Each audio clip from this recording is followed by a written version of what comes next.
Walang permanenteng trabaho ang mag-asawang Juan at Rosemary Bernales. Dati silang janitor ng isang sikat na mall. Sa kabila ng pagpapagal, hindi pa rin sapat ang kinikitang pera.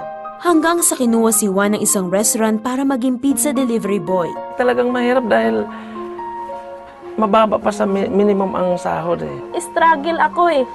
Tapos wala kaming pera. Ang utang namin dito halos sa tindahan inabot na ng 3 buwan, 4 na buwan. Nahihiya na ako. Ang buwan ng sweldo ni Juan ay napupunta lamang sa mga utang, bilihin at upa ng bahay.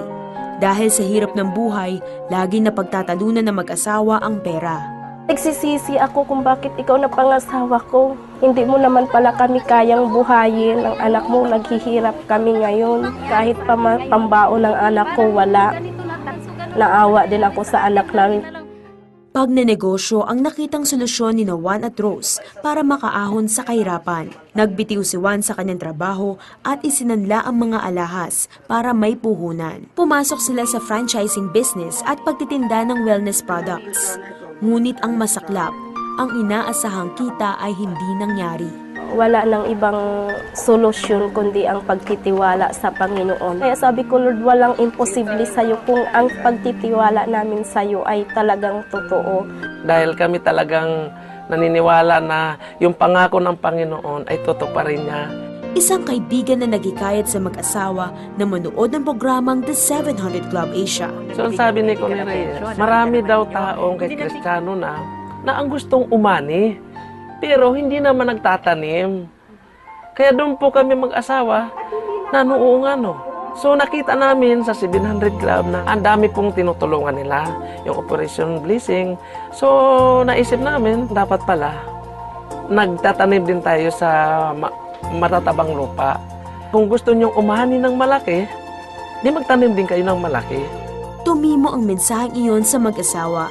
Nang mga panahong iyon ay may naitabing 1,000 piso si Rosemary.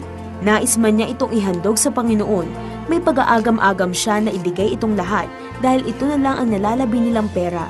Nang maikonsulta niya ito kay Juan, ay napagkasunduan nilang itanim ang pera sa gawain ng 700 Club at itodo na ang pagbibigay. Nandoon na buo ang isip ko, nabuo yung pagtitiwala ko sa Lord. Para makapag-ministeryo din kami, kahit nasa bahay kami, para maabot din yung iba nangangailangan.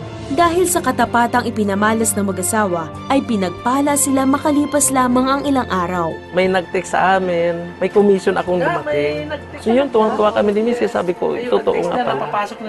Pag tayo ay magbigay sa matabang lupa, talagang ibabalik niya ng triple. Kalain mo 1,000 binigay ko. Ang natanggap ko, more than 4,000. Hindi nagtatapos doon. Susunod na linggo, nakatanggap na naman ako ng nasa 5,000 plus. Hindi pa rin nagtatapos. Nakareceive na naman ako ng 7,000 plus na naman.